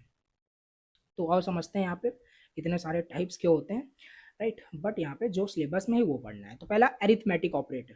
एरिथमेटिक ऑपरेटर वही addition, subtraction, multiplication, division, modulus, ये सब देखो एग्जांपल इस तरीके से आपको लिख देना है, ठीक है। ये ऐड करेगा, सब्ट्रैक्ट करेगा, पता ही है, ठीक है। तो ये एरिथमेटिक ऑपरेटर होता है। रिलेशनल ऑपरेटर हमारे पास होते हैं, और ये सब पे प्लीज प्रैक्टिस करना, जितना प्रैक्टिस करोगे उतनी चीजें आपको याद होती जाएगी, ठीक है। रिलेशनल ऑपरेटर का मतलब है हम दो वैल्यू को कंपेयर करते हैं, राइट। दो वैल्यू को कंपेयर करते हैं कुछ इस तरीके से, जैसे मान लेते हैं int a is equal to 10 हमने यहाँ पे किया, int b is equal to 5 कर दिया, ठीक है। अब यहाँ पे हम क्या कह रहे हैं कि हमें आप बताओ क्या ए ग्रेटर है बी से। ये क्या कर रहे हैं, ये हमारा बोल सकते हो कंपैरिजन ऑपरेटर या रिलेशनल ऑपरेटर इसे बोला जाता है। ये क्या कर रहा है, कंपेयर कर रहा है, रिलेट कर रहा है दो वैल्यू को। यस, इस केस में ट्रू आएगा, मतलब हाँ 10 इज ग्रेटर देन 5। ओके, तो ये हमारा वही है, लेस देन भी है, ग्रेटर देन और इक्वल होता है, लेस देन इक्वल भी होता है, डबल इक्वल भी होता है, ठीक है। और नॉट इक्वल भी हमारे पास हो रहा होता है। आई होप आपको समझ में आ रहा होगा, ठीक है। तो ये वही है हमारे पास। ओके, बेसिकली ये हमारे होते हैं रिलेशनल ऑपरेटर, ठीक है। आई होप आपको समझ में आ गया होगा। ये less greater than, less than, greater than equal, less than equal, is equal to, is not equal to. Okay, I hope आपको क्लियर हो गया होगा। सिंपल थोड़ा इसके बारे में आपको मैं डिफरेंस बता देता हूँ। देखो, ये डबल इक्वल एंड ये नॉर्मल इक्वल में क्या डिफरेंस होता है। देखो, int a is equal to 5, ये देखो सिंगल इक्वल यहाँ पे हम लिख रहे हैं। इसका मतलब होता है ना, ये होता है असाइनमेंट ऑपरेटर। मतलब ये जो वैल्यू है इसको असाइन कर दो इस वेरिएबल में। ए में का ए में क्या है, ए में हमारा 5 आ चुका है, ठीक है। ए को प्रिंट करेंगे 5, ये असाइनमेंट ऑपरेटर होता है। ये डबल इक्वल जो होता है बेसिकली ये इक्वालिटी चेक करने के लिए, जैसे मान लेते हैं ए इज इक्वल टू 5 है, बी इज इक्वल टू 5 है। अब देखो ए डबल इक्वल बी, क्या ए बी के बराबर है? अगर होता है तो ट्रू प्रिंट करेगा, नहीं तो फॉल्स प्रिंट करेगा। तो ये होता है बेसिकली, ठीक है। और ये इज नॉट हो जाएगा। तो ये सब प्लीज इसका एग्जाम्पल प्रैक्टिस करना, राइट, ज्यादा कॉन्सेप्ट क्लियर होगा। अब बात करें थर्ड, हमारा logical operator, right. Logical operator क्या होता है, बहुत सारे जो कंडीशन होते हैं उसको कंबाइन करने के लिए हम लॉजिकल ऑपरेटर का यूज करते हैं। लॉजिकल एंड होता है, लॉजिकल नॉट होता है, लॉजिकल और भी होता है, ठीक है, लिख सकते हैं, कोई दिक्कत नहीं। तो अब ये लॉजिकल एंड का क्या मतलब है, देखो जैसे मान लेते हैं हमारे पास एक वैल्यू है 5, एक वैल्यू बी हमारे पास है 10, ठीक है। मल्टीपल कंडीशन चेक करने के लिए, जैसे यहाँ पे मान लेते हैं ए हमारा ग्रेटर देन होना चाहिए बी से, फिर लॉजिकल एंड यूज कर लेंगे, ठीक है। ये देखो एक कंडीशन ये हो गया, और दूसरा कंडीशन यहाँ पे मैं लिखने जा रहा हूँ ए लेस देन बी, ठीक है। सही से थोड़ा कर लेते हैं, right. A is equal to 5 था, बी इज इक्वल टू 10 था। तो a is greater than b, the logical and a is less than b. दो कंडीशन, एक कंडीशन ये है, एक कंडीशन ये है। तो मल्टीपल कंडीशन को देखो लॉजिकल एंड कंबाइन कर रहा है। अब ये करता क्या है, सिंपल, ये कंडीशन क्या ट्रू है फॉल्स है, बताओ। A is greater than b, a is greater than b, नहीं, ये कंडीशन फॉल्स है, गलत है, ए बी से बड़ा नहीं है, ये कंडीशन आपका ट्रू है, 5b से छोटा है, ये ट्रू है। तो लॉजिकल एंड क्या करता है ना, अगर मतलब दोनों कंडीशन लेफ्ट राइट वाली कंडीशन, दोनों कंडीशन अगर ट्रू होती है तभी टोटल जो आउटपुट आएगा इस एक्सप्रेशन का वो ट्रू आएगा, अगर दोनों साइड ट्रू होगा। लेकिन इस केस में क्या है, एक फॉल्स है एक ट्रू है, तो मतलब यहाँ पे फॉल्स ही आने वाला है, राइट। तो बस इतना डिफरेंस होता है, दोनों साइड ट्रू हुआ तभी ट्रू आएगा, नहीं तो हर केस में फॉल्स ही आउटपुट आएगा, ठीक। तो ये होता है लॉजिकल एंड। लॉजिकल नॉट भी हमारे पास होता है, जो चीजों को रिवर्स कर देता है, ठीक है। जैसे मान लेते हैं ए में हमारे पास ट्रू है, ठीक है, तो अगर हम नॉट ऑफ ए कर दें तो इसकी वैल्यू क्या हो जाएगी, फॉल्स हो जाएगी। ट्रू का फॉल्स, फॉल्स का ट्रू बना देगा, बस। असाइनमेंट ऑपरेटर अभी मैंने आपको बताया, ये देखो, राइट। असाइनमेंट ऑपरेटर होता है, एडिशन असाइनमेंट होता है, सब्ट्रैक्शन असाइनमेंट होता है। इसका मतलब क्या होता है, देखो जब हम यहाँ पे लिखते हैं इसको समझना, ठीक है। देखो जैसे ए की वैल्यू मान लेते हैं हमारे पास 5 है, अब हमें ए में क्या करना है, 5 ऐड कर देना है, तो a is equal to a plus 5 करेंगे, ये हमारा मतलब होता है। पहले ये हमारा था मेन, ए की वैल्यू 5 डिक्लेयर किया, अब ए में 5 ऐड करना है, ठीक है। तो हमने 5 ऐड कर दिया, कोई दिक्कत नहीं। इसी का शॉर्ट एक्सप्रेशन हम ऐसे भी लिख सकते हैं, ए प्लस इक्वल 5, इसका मतलब यही है, राइट, इसका मतलब यही है, ठीक है। ये शॉर्ट हमारा हो गया, इसको अगर तोड़ोगे तो ये यही आएगा, ए प्लस 5। तो ऐसे हम शॉर्ट में लिख सकते हैं, प्लस की जगह माइनस करोगे तो माइनस हो जाएगा यहाँ पे, राइट। तो समझ लेना, कर लेना, ठीक है। तो ये असाइनमेंट ऑपरेटर हमारे पास होता है। नेक्स्ट हमारे पास होता है इंक्रीमेंट ऑपरेटर, इंक्रीमेंट या डिक्रीमेंट ऑपरेटर, ठीक है। इंक्रीमेंट ये होता है, राइट, डबल प्लस, और डिक्रीमेंट डबल नेगेशन, ठीक है। तो इससे क्या होता है, देखो अब ये भी इतना डिटेल आपसे नहीं पूछेगा एग्जाम में, क्योंकि ये पूरा बेसिक हमें पढ़ना है। अब ये भी हमारा फर्दर 2 टाइप्स का होता है, प्री इंक्रीमेंट होता है और ये पोस्ट इंक्रीमेंट होता है, ठीक है। तो वो चीज आपको चलो मैं समझा देता हूँ। जैसे मान लेते हैं ए की वैल्यू 5 है, राइट। अगर यहाँ पे ए प्लस प्लस, ये क्या है वैसे, अगर प्लस प्लस बाद में लगा है तो इसे हम क्या कहते हैं, पोस्ट इंक्रीमेंट कहते हैं, इसको हम पोस्ट इंक्रीमेंट कहते हैं, ठीक है। मतलब पोस्ट इंक्रीमेंट में क्या है, आपको इंक्रीमेंट करना है ए की वैल्यू को बाद में, पहले यूज करना है, राइट। तो अगर यहाँ पे आप क्या करोगे, प्रिंट करोगे ए को, सपोज यहाँ प्रिंट एफ होगा, बट मैं समझा रहा हूँ आपको, बस प्रिंट करोगे तो यहाँ पे ए की वैल्यू 5 ही प्रिंट होगी, इंक्रीज नहीं होगी, ठीक है। तो ये चीज हमारे पास होता है। लेकिन अगर ए की वैल्यू 5 है, अगर प्लस प्लस ए कर देते हैं, ये हमारा होता है प्री इंक्रीमेंट। प्री इंक्रीमेंट पहले इंक्रीज करो फिर प्रिंट करो। अब यहाँ पे मैं प्रिंट करूंगा ए को, तो क्या होगा, प्लस प्लस ए लिखा हुआ है, प्री इंक्रीमेंट पहले इंक्रीज करेगा, इसकी वैल्यू 5 से 6 हो जाएगी। तो ये क्या करता है, ये हमारा बाई वन इंक्रीज कर देता है। तो बाई वन देखो इंक्रीज कर दिया, अब यहाँ पे प्रिंट करोगे 6 आएगा। ऐसे डिक्रीमेंट का भी काम करेगा, राइट। आई होप समझ गए। ये सब एग्जाम्पल भी लिख देना अगर आता है, ठीक है। ये होता है हमारे पास बिट वाइज ऑपरेटर, राइट। हालांकि ये सब आपके सिलेबस में दिया ही नहीं है, राइट। आप देखोगे सिलेबस में तो 2 या 3 वहां पे दिए हैं, बट ये सब मैं आपको एडिशनल बता रहा हूँ, चाहो तो पढ़ सकते हो या स्किप कर दो, कोई इश्यू नहीं, ठीक है। बिट वाइज ऑपरेटर भी हमारे पास होता है, bitwise and, bitwise or, bitwise left shift, right shift, ठीक है। ये थोड़ा डिटेल का टॉपिक है, सिलेबस में नहीं दिया, जिसे आप स्किप कर सकते हो, ओके। बट ये थोड़ा सा डेप्थ में फिर जाना पड़ेगा, बिट्स पे काम होता है तो कंफ्यूज हो जाओगे, तो फॉर नाउ इसे मैं स्किप कर रहा हूँ, आप भी स्किप कर सकते हो बिकॉज सिलेबस में नहीं, ठीक है। अब बात करते हैं नेक्स्ट टॉपिक। ऐसा नहीं है कि ये आ जाएगा, सिलेबस में नहीं है तो कहाँ से आएगा, बट पढ़ भी सकते हो, यहाँ पे बता तो दिया, यहाँ पे बिटवाइज एंड, बिटवाइज और, bitwise left shift, bitwise right shift, ठीक है, होता है, बट बिट्स पे वो काम कर रहा होता है, ओके। नेक्स्ट टॉपिक है इनपुट आउटपुट, सी में क्या होता है। एक तो हम देख ही लिए हैं जो कि है आउटपुट, हमें कुछ भी आउटपुट प्रिंट करना है सी प्रोग्राम में, हम प्रिंटफ यूज करते थे, याद होगा आपको, ठीक है। ये देखो प्रिंटफ हेलो वर्ल्ड, ये फर्स्ट प्रोग्राम ही बना दिएगा, ठीक है। तो ये बेसिकली क्या है, ये हमारा आउटपुट होता है, आउटपुट फंक्शन इसे हम बोलते हैं, ठीक है। प्रिंट एफ हमारा ये आउटपुट फंक्शन होता है, यही होता है सिंपल। तो in C input output means taking data from the user and displaying the result on the screen, यही होता है इनपुट आउटपुट का मतलब। आउटपुट का तो चलो ठीक है, पता था हमें पहले से, हमने प्रिंट एफ के अंदर हम चीजें लिखते हैं। अब इनपुट कैसे लेते हैं यूजर से ये समझते हैं। इनपुट लेने के लिए भी हमारे पास फंक्शन होता है, प्रिंट करने के लिए सही फंक्शन होता है, आउटपुट देने के लिए लेने के लिए स्कैनफ फंक्शन होता है, ठीक है। तो प्रिंटफ देखो वही लिखा हुआ है, डिस्प्ले करने के लिए आउटपुट, राइट, स्क्रीन पे यूज करते हैं, ओके, इंफॉर्मेशन शो करता है इस तरीके से, राइट, ओके, ये तो देखा ही था। मेन हमारा ये है स्कैनफ। अब इसे समझते हैं कैसे हम यूजर से जो है इनपुट लेंगे, ठीक है। स्कैनफ से हम क्या कर सकते हैं, यूजर से कीबोर्ड के थ्रू इनपुट ले सकते हैं।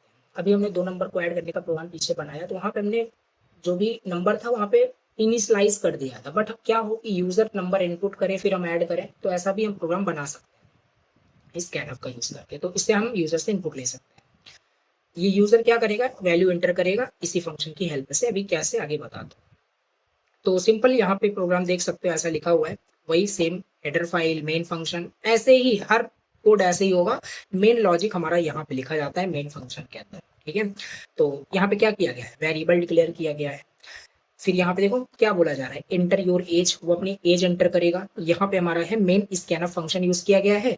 एज किस टाइप की वैल्यू है, इंटीजर टाइप की, परसेंटेज फॉर्मेट स्पेसिफायर यूज किया गया है, और %, ये सिंटैक्स होता है, ऐसे ही आपको लिखना होता है, ठीक है। फिर आप जो भी वैल्यू एंटर करेगा कहाँ पे स्टोर करना चाहते हो, एज में, तो एज में आपका ये जो भी वैल्यू एंटर करेगा यहाँ से आपका एज में चला जाएगा, राइट। जैसे मान लो यहाँ पे 20 एंटर किया, तो यहाँ पे इसका मतलब यही है, right, int age equal to 20, right. तो ये हम डायरेक्ट नहीं कर रहे हैं, ये चीज हमें यूजर दे रहा है, ठीक है, समझ रहे हो। तो ये चीज हमारा होता है स्कैनफ। फिर लास्ट में हम प्रिंट कर देंगे, ठीक है।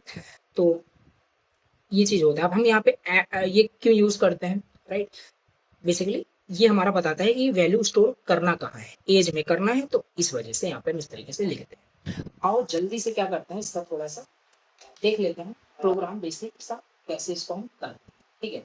तो ये देखो ये सब सब फिर से, राइट, 2 नंबर को ऐड करने का भी प्रोग्राम चलो बना लेते हैं जल्दी से। और आपको भी प्रैक्टिस करना है, इंक्लूड stdio.h, पता चली गया होगा, ये हमेशा लिखते हैं, ठीक है। मेन फंक्शन देखो, एक चीज यहाँ पे मैं भी आपको बताऊँ, राइट, अगर यहाँ पे आप इंट मेन लिखते हो, मतलब डेटा टाइप अगर इंट लिखते हो, तो लास्ट में आप कोई फंक्शन कुछ ना कुछ रिटर्न करना चाहिए। फंक्शन किस टाइप का है, इंट टाइप का, तो रिटर्न क्या करेगा, रिटर्न आप, इसीलिए यहाँ पे हम 0 लिखते हैं, ठीक है। अगर ये सब नहीं लिखना चाहते, ये सब मतलब हमारा जो फंक्शन है कुछ रिटर्न नहीं करेगा, राइट, खाली बस प्रिंट करेगा, राइट। 2 नंबर को ऐड करके प्रिंट करें तो वाइड कर सकते, कोई दिक्कत नहीं, कोई जरूरी नहीं कि प्रिंट ही लिखो, राइट। अब चलो यहाँ पे तो देखो, इंट ए इंट बी, 2 नंबर को ऐड करने का प्रोग्राम यहाँ पे वेरिएबल डिक्लेयर कर दिया गया। अब यहाँ पे सिंपल क्या करते हैं, ऐसा क्या देना है, यूजर से बोला जाएगा enter first member, enter first member. User क्या करेगा, फर्स्ट मेंबर एंटर करेगा, कैसे, स्कैनफ का यूज, ये देखो स्कैनफ यहाँ पे मैं राइट कर रहा हूँ, स्कैनफ इंटीजर टाइप की वैल्यू स्टोर करेगा, कहाँ पे स्टोर होगा, एंड परसेंट ए में हमारा जाके स्टोर होगा, ठीक है। फिर दूसरा नंबर को एंटर करेगा यूजर, राइट, एफ का इजी है ऐसे ही, ठीक है।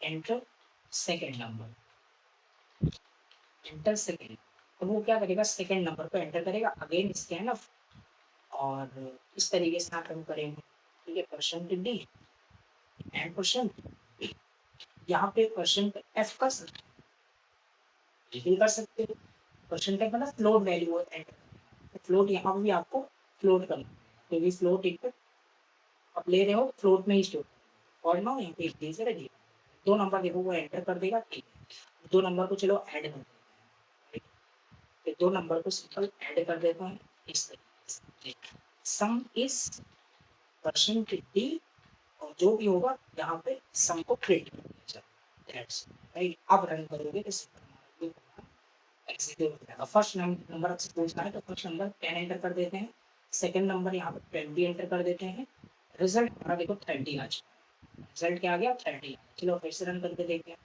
फर्स्ट 100, सेकंड नंबर 200, 300 देखो आंसर। इस तरीके से 2 नंबर को हम ऐड कर सकते हैं। यहाँ देखो स्कैन ऑफ, ये हम इनपुट ले रहे हैं, इससे हम आउटपुट दे रहे हैं स्क्रीन, राइट, कंसोल। तो ये बेसिकली हमारे पास होता है इनपुट आउटपुट फंक्शंस। आई होप आपको ये चीजें समझ में आ गई होगी, ठीक है। अब बात कर लेते हैं, अभी आपने नोटिस किया होगा कब से हम percent D percent F use करें, ये सब होता क्या है बताया आपको पहले, ये फॉर्मेट स्पेसिफायर होता है, ठीक है, जो यूज होता है। तो format specifier percent D integer के लिए होता है, ठीक है, परसेंट एफ फ्लोट के लिए होता है, परसेंट सी कैरेक्टर के लिए होता है, परसेंट एस स्ट्रिंग के लिए होता है, ठीक है। तो ये होता है basically common format specifier. Okay, अब बात करते हैं डिफरेंस बिटवीन दोनों में, प्रिंट एफ स्कैनफ में। ये आपको पढ़ना है, नोट्स आपके पास रहेगा, इसको पढ़ना। मैंने डिटेल में बता दिया कैसे क्या है, वही लिखा हुआ है, इनपुट लेने के लिए आउटपुट देने के लिए पढ़ लेना, ठीक है। अब बात करते हैं, ये वही सेम चीज है, राइट। स्कैनफ क्या होता है ये ऑलरेडी हमने देख लिया। अब लास्ट टॉपिक यहाँ पे समझते हैं, फिर इसके बाद कुछ इंपॉर्टेंट पीवाईक्यूज करेंगे, ठीक है। तो अब यहाँ पे समझते हैं टाइप कन्वर्जन क्या होता है। टाइप कन्वर्जन बहुत इंपॉर्टेंट है। टाइप कन्वर्जन नाम से क्लियर हो रहा है, टाइप कन्वर्जन। टाइप क्या था, डेटा टाइप, मतलब एक डेटा टाइप को दूसरे डेटा टाइप में क्या करना, कन्वर्ट करना, चेंज कर देना, यही होता है type conversion, changing one data type into another data, ठीक है। तो ये होता है, जैसे हमारे पास इंटीजर है उसे हम फ्लोट में कर देंगे। इससे एक एग्जांपल मैं आपको बाल्टी का एग्जांपल देता हूँ, ठीक है। जैसे हमारे पास क्या है, एक छोटी बाल्टी है, राइट, और हमारे पास एक बड़ी बाल्टी है, समझना यही होता है टाइप कन्वर्जन, आपका क्लियर हो जाएगा। अब इस छोटी बाल्टी में पानी हमारे पास भरा हुआ है, और बड़ी बाल्टी में भी देखो पानी भरा हुआ है, ठीक है, इसमें ज्यादा स्पेस है, खाली भी है ये आपका। तो हम क्या कर सकते हैं, हम इस छोटी, मान लेते हैं ये 1 लीटर की बाल्टी और ये 10 लीटर की बाल्टी है। अब हम इस 1 लीटर की बाल्टी में जो पानी है, इस सारे पानी को हम 10 लीटर वाली बाल्टी, जो भी बाल्टी है उसमें डाल सकते हैं। डाल सकते हैं कि नहीं डाल सकते, डाल देंगे, कोई प्रॉब्लम नहीं होगी, ये भर जाएगा, कोई दिक्कत नहीं है, भर जाएगा और ये हमारा क्या होगा, ये खाली हो जाएगा, क्या दिक्कत है, राइट। कोई इश्यू यहाँ पे नहीं होगा, ठीक है।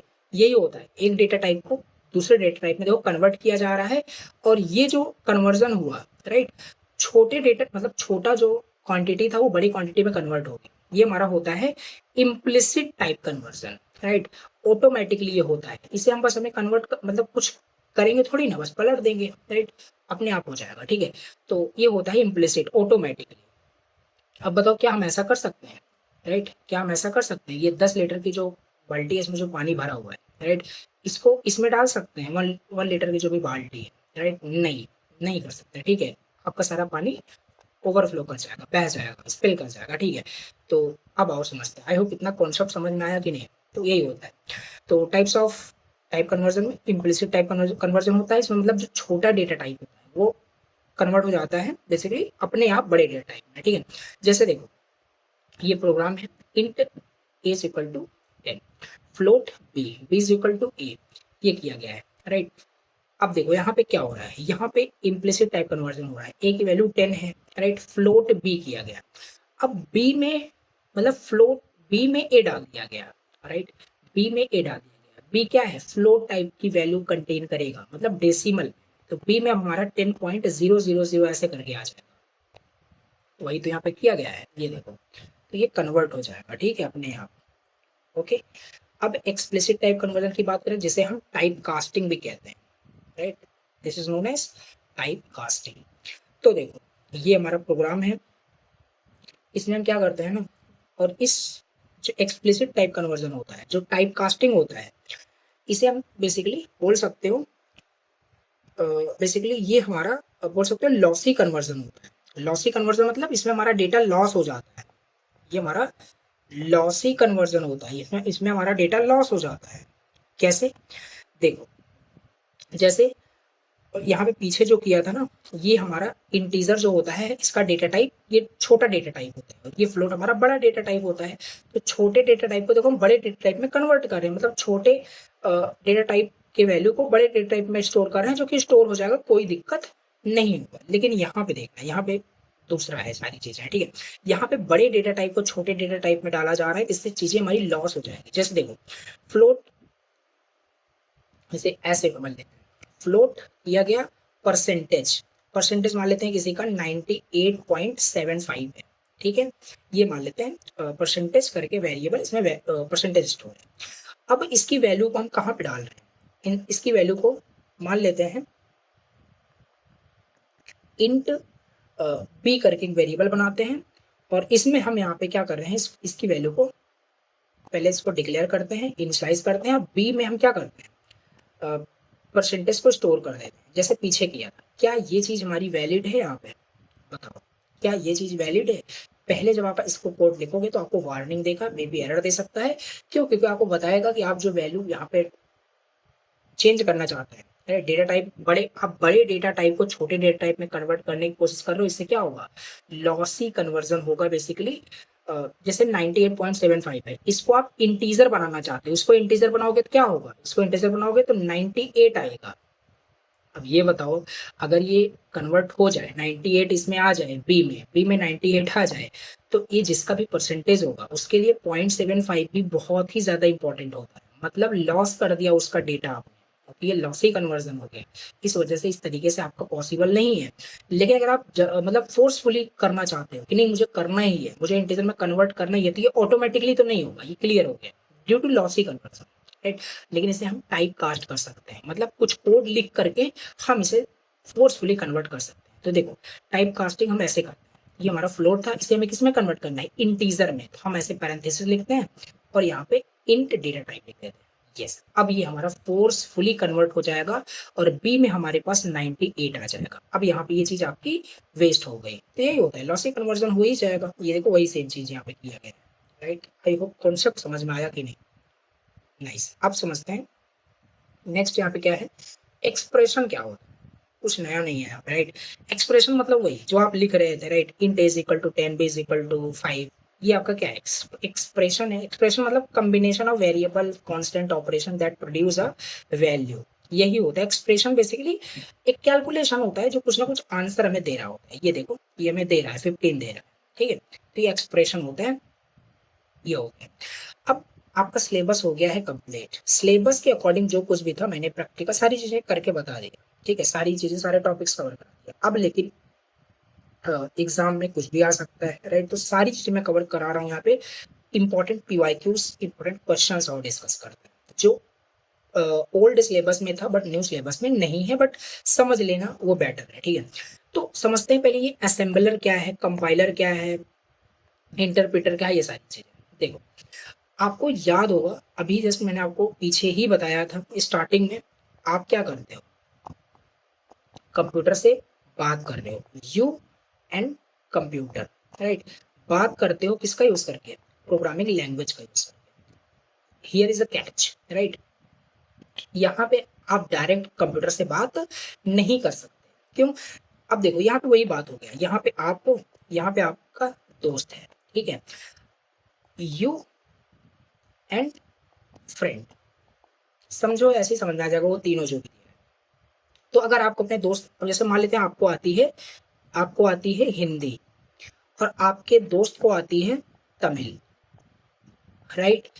अब ये बताओ, आपको हिंदी आती है, आपको तमिल नहीं आती, आपको कोई लैंग्वेज नहीं आता, आपको हिंदी आता है, आपके दोस्त को तमिल आता है, तो क्या आप दोनों आपस में बात कर पाओगे? वो बोलेगा तो आप नहीं समझ पाओगे, आप बोलोगे तो वो नहीं समझ पाएगा, मतलब पॉसिबल नहीं है कम्युनिकेशन, राइट। बात नहीं कर पाओगे, मतलब यहाँ पे कुछ ऐसा होना चाहिए, यहाँ पे मतलब कुछ ऐसा होना चाहिए जो आपकी बात को समझे और उसे कन्वर्ट करे तमिल में और उसको समझाए, और वैसे इसकी बात को समझे। देखो, जैसे यहाँ पे मान लेते हैं ये ट्रांसलेटर होना चाहिए, राइट। यहाँ पे कोई ट्रांसलेटर है जो आपकी बात को, आपकी जो भी लैंग्वेज है उसको ट्रांसलेट किया तमिल में, इसको बताया, और सेम इसी तरीके से इसकी बात को समझा फिर आपको बताया। तो ये ट्रांसलेटर ही हमारा यहाँ पे कंपाइलर इंटरप्रेटर होता है। अब आओ यहाँ पे आगे मैं आपको समझाता हूँ, ठीक है। अभी मैंने यहाँ पे आपको क्या बताया कि बेसिकली आप यहाँ पे कंप्यूटर से बात करोगे, राइट। अब जैसे आपको हिंदी आती है, जैसे मान लेते हैं आपको क्या आती है, आपको आती है प्रोग्रामिंग लैंग्वेज, आपको आती है प्रोग्रामिंग लैंग्वेज, वो है सी प्रोग्रामिंग लैंग्वेज। क्या सी प्रोग्रामिंग लैंग्वेज का यूज करके डायरेक्ट आप कंप्यूटर से बात कर पाओगे? नहीं, क्योंकि कंप्यूटर आपका समझता है क्या? मशीन कोड लैंग्वेज समझता है। कंप्यूटर ये सारी लैंग्वेज नहीं समझता, right.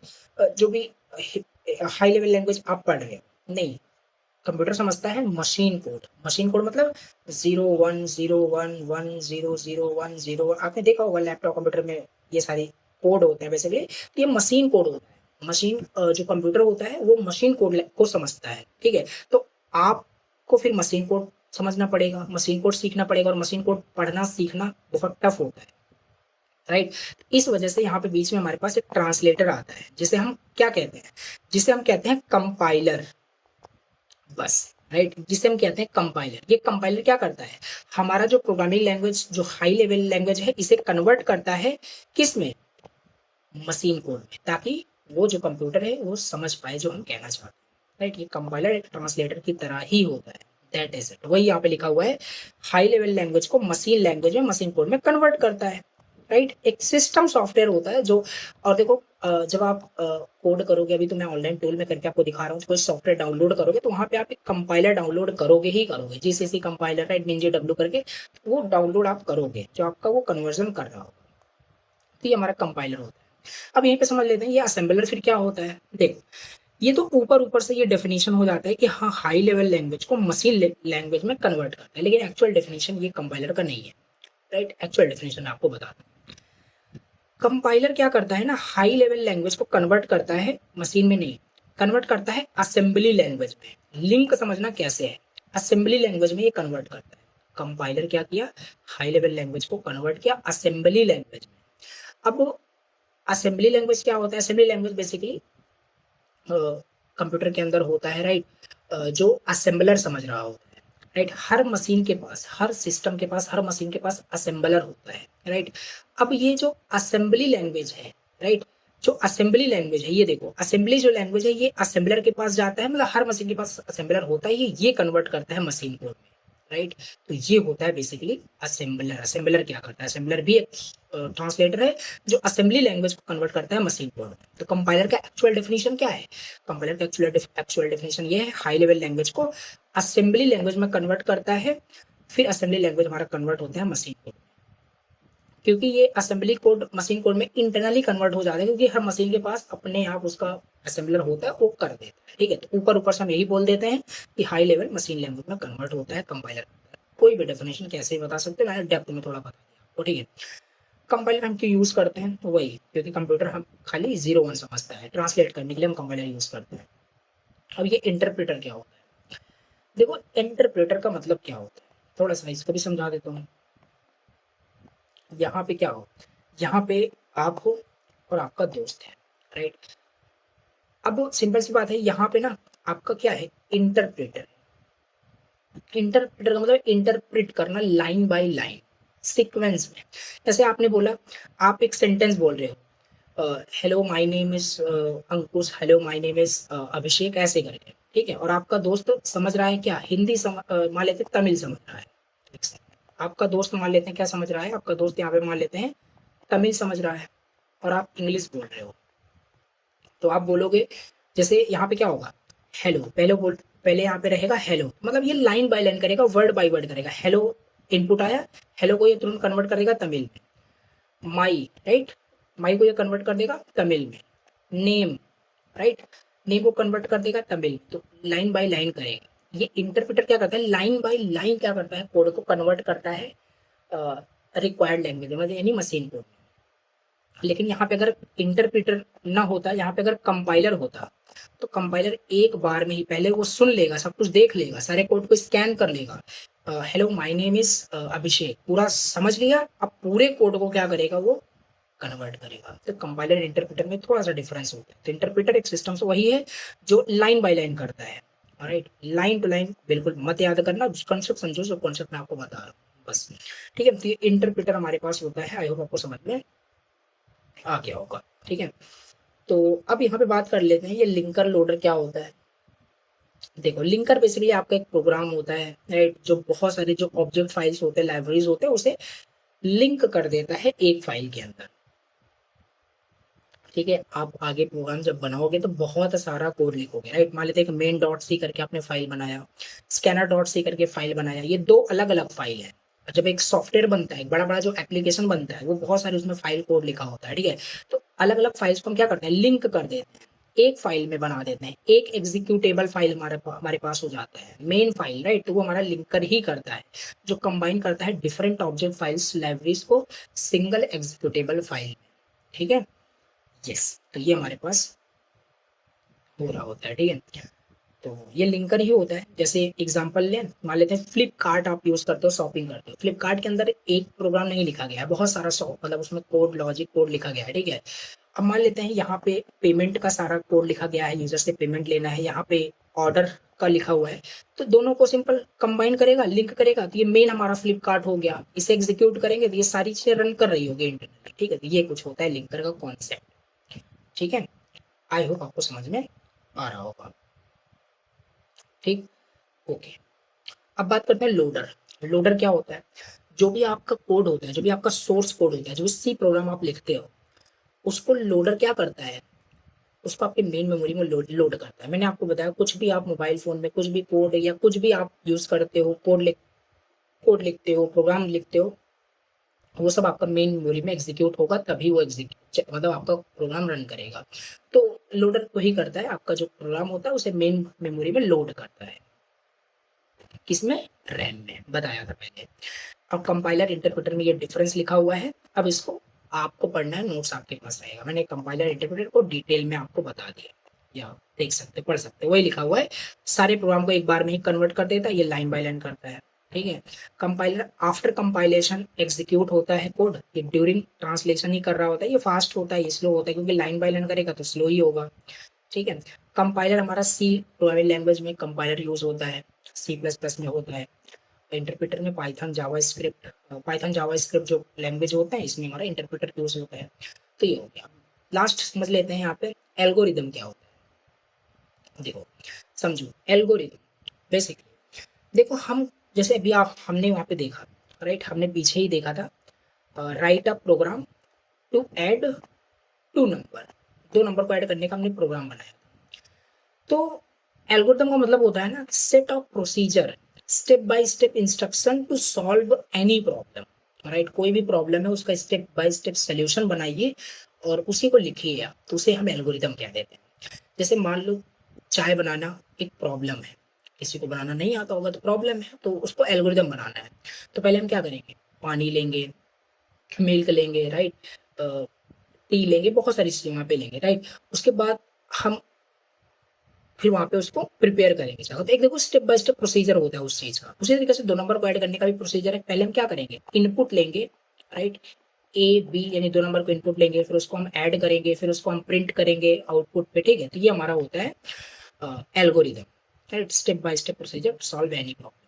Steps to add two number, दो नंबर को ऐड करने का जो होता है ना एल्गोरिदम, वो आपका मतलब स्टेप बाय स्टेप जो प्रोसीजर होता है उसे ये हम एल्गोरिदम कहते हैं, ठीक है, ठीक। तो ये बेसिकली एल्गोरिदम आपका होता है। और कोई भी जो एल्गोरिदम होता है उसमें एटलीस्ट मतलब बेसिकली इनपुट होना चाहिए, मतलब जीरो इनपुट या जीरो से ज्यादा इनपुट वहाँ पे, जीरो और मोर इनपुट वहाँ पे हो सकता है। आउटपुट कोई भी एल्गोरिदम आप बनाओ, जैसे चाय बनाने का प्रॉब्लम था, उसका एल्गोरिदम आपने बनाया, तो चाय एटलीस्ट लास्ट में बननी चाहिए। ऐसा नहीं कि एल्गोरिदम बना भी रहे हो और आपका चाय नहीं बन रही, प्रॉब्लम सॉल्व नहीं हो रहा है, ऐसा नहीं होना चाहिए। प्रॉब्लम 100% सॉल्व होना चाहिए, राइट। तो ये होता है मतलब कि एटलीस्ट आउटपुट तो देना ही चाहिए। दो नंबर को ऐड करने का हम एल्गोरिथम बना रहे हैं, तो दो नंबर को ऐड करने के बाद रिजल्ट दिखना चाहिए, मतलब आउटपुट देना चाहिए, ठीक है। डिफाइनाइटनेस मतलब हर जो स्टेप आप एल्गोरिथम में लिखोगे वो क्लियर होना चाहिए। कोई भी व्यक्ति आपका एल्गोरिथम पढ़े तो उसको समझ में आना चाहिए, ठीक है। फाइनाइट होना चाहिए, मतलब ऐसा नहीं है कि स्टेप बाय स्टेप प्रोसीजर आप खुद खुद लिख रहे हो बट आपका वो फाइनाइट नहीं है, राइट। टर्मिनेट होना चाहिए आपका, कहने का मतलब है, ठीक है। इफेक्टिव होना चाहिए, ऐसा एल्गोरिथम बनाओ कि सबसे फास्ट हो, ठीक है, और करेक्ट होना चाहिए। तो ये एल्गोरिथम हमारे पास होता है। ये देखो, ये बेसिकली दो नंबर को ऐड करने का एल्गोरिथम यहाँ पे लिखा गया है, ठीक है। अब आप एक एल्गोरिथम लिख सकते हो, आपको लिखना है, राइट, कमेंट करना है पूरा अच्छे से लिख करके, आप प्रैक्टिस कर लेना।